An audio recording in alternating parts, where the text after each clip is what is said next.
अगर जिन लोगों को इतना ही डर लग रहा है कि जातीय जनगणना नहीं हो, वो लोग जाति उन्मूलन की बात क्यों नहीं करते हैं? जाति जनगणना से जो रोक रहे हैं वो जाति उन्मूलन की बात करें, जातियों के खात्मे की बात करें। सेंट्रल विजिटा प्रोजेक्ट 20,000 करोड़ का बन रहा है।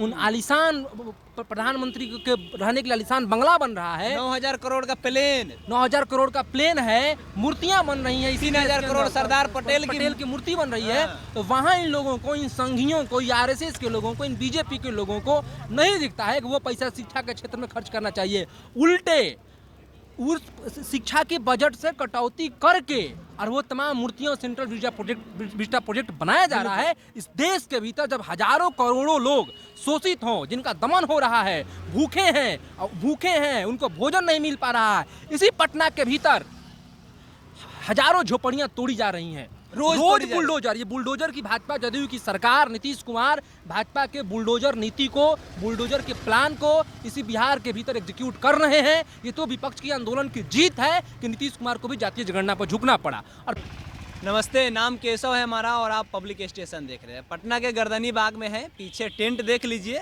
नेताओं के लिए टेंट है। नेता लोग यहाँ आकर के अपना प्रदर्शन कर रहे हैं। उन लोग के पास उतना पैसा है, वे लोग उतना सक्षम है, इसलिए वो लोग टेंट में बैठ करके प्रदर्शन कर ले रहे हैं। लेकिन जो बिहार की बेटियां है पिछले 13 दिनों से पटना के गर्दनी बाग के इलाकों में है और वो टेंट के बाहर है। क्यों? क्योंकि वो लोग सक्षम नहीं है उसका पे कर सके, इसलिए वो लोग बाहर है। आज रात में भी वहाँ बैठेंगे, पेड़ के नीचे बैठ करके अपना प्रदर्शन करेंगे। 48 घंटे की भूख हड़ताल पे है। बहरहाल सरकार नहीं सुनने वाली है, सरकार सुन भी नहीं रही है। हमारे साथ में एक कॉमरेड है, दिव्यम भाई। ठीक, बात इस मुद्दे पे करेंगे कि जातीय जनगणना तो होने वाली है। कुछ लोगों की खलबलाहट है कि जातीय जनगणना नहीं होनी चाहिए। बहुत लोगों की बौखलाहट है कि जातीय जनगणना होगा और 500 करोड़ रुपया लगा करके जातीय जनगणना किया जाएगा। वो शिक्षा के क्षेत्र में लगा दिया जाए, वो बिहार के विकास के क्षेत्र में लगा दिया जाता तो बिहार का विकास हो जाता। क्या कहिएगा उन लोगों को? देखिए, पहला सवाल है कि टेक्निकली अगर देखिए तो बात तो सही है कि लोगों के का वो डाटा रहना चाहिए सरकार के पास। जब भैंसों की गिनती हो सकती है, पेड़ों की गिनती हो सकती है, तो लोगों की गिनती क्यों नहीं हो सकती है? जाति इस समाज का एक कटु सत्य है। अगर जिन लोगों को इतना ही डर लग रहा है कि जातीय जनगणना नहीं हो, वो लोग जाति उन्मूलन की बात क्यों नहीं करते हैं? जाति जनगणना से जो रोक रहे हैं वो जाति उन्मूलन की बात करें, जातियों के खात्मे की बात करें। सेंट्रल विजिटा प्रोजेक्ट 20,000 करोड़ का बन रहा है।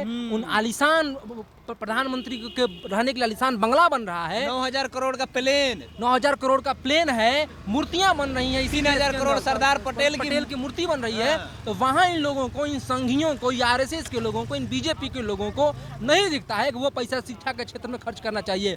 उल्टे उस शिक्षा के बजट से कटौती करके और वो तमाम मूर्तियों सेंट्रल विजिटा प्रोजेक्ट बनाया जा रहा है। इस देश के भीतर जब हजारों करोड़ों लोग शोषित हों, जिनका दमन हो रहा है, भूखे हैं, उनको भोजन नहीं मिल पा रहा है, इसी पटना के भीतर हजारों झोपड़ियां तोड़ी जा रही हैं। रोज बुलडोजर, ये बुलडोजर की भाजपा जदयू की सरकार, नीतीश कुमार भाजपा के बुलडोजर नीति को, बुलडोजर के प्लान को इसी बिहार के भीतर एग्जीक्यूट कर रहे हैं। ये तो विपक्ष की आंदोलन की जीत है कि नीतीश कुमार को भी जातीय जनगणना पर झुकना पड़ा। और बिल्कुल हम इसके समर्थन में हैं कि जातीय जनगणना होना चाहिए।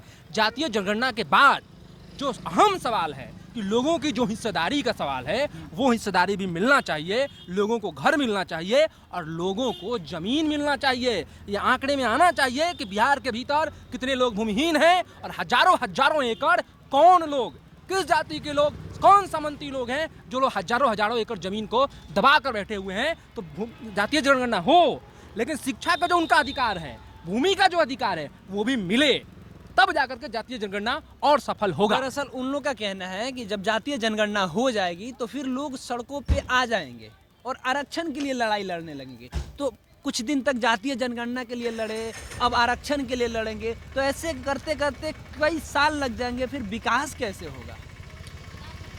अब विकास कैसे होगा? यही तो एक आरक्षण इस देश के जनता के शोषित और दमन जिनके ऊपर जो जनता हुई, दलित पिछड़े के लोगों के लिए विकास के लिए एक शानदार मॉडल रहा है। इस बात से कोई इनकार नहीं कर सकता।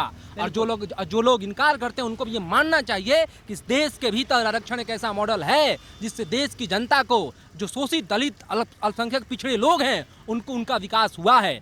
दरअसल ये जो संघी लोग हैं, इन लोगों के विकास का पैमाना यही है कि ज़्यादा से ज़्यादा संपदा नेचुरल रिसोर्सेज हम अपने पास रखें। मैं पिछली बार अभी मैंने कहा कि भूमि भाई कौन लोग रखे हुए हैं, पेट में दर्द उन्हीं लोगों को हो रहा है। कि जातीय जनगणना होगी जब ये होगा कि कौन लोगों के पास ज़्यादा भूमि है, कौन लोग भूमिहीन है, तो भूमिहीन लोग सड़कों पर आएंगे कि हमको ज़मीन दो। जो अशिक्षित लोग हैं वो सड़कों पर आएंगे। सरकार नई शिक्षा नीति ला करके जो ख़त्म कर रही है सरकारी विश्वविद्यालयों को, लोग सड़कों पर आएंगे कि सरकारी विश्वविद्यालयों को रखा जाए। क्योंकि आज भी कई हजारों लाखों इस देश के भीतर लोग हैं जो स्कूलों तक नहीं पहुंच पाते हैं, विश्वविद्यालयों तक नहीं पहुंच पाते हैं।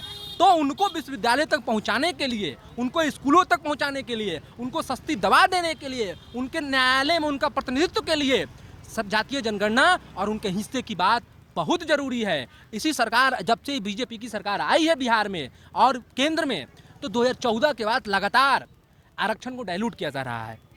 अब देखिए कि आरक्षण को डाइल्यूट किया जा रहा है, खत्म करने किया जा रहा है। तो आरक्षण को फिर से मजबूत बनाने के लिए, शोषित दमित लोगों के हक को फिर से सुरक्षित करने के लिए ये जरूरी है और इसके हित में हम लोग हैं। देखिए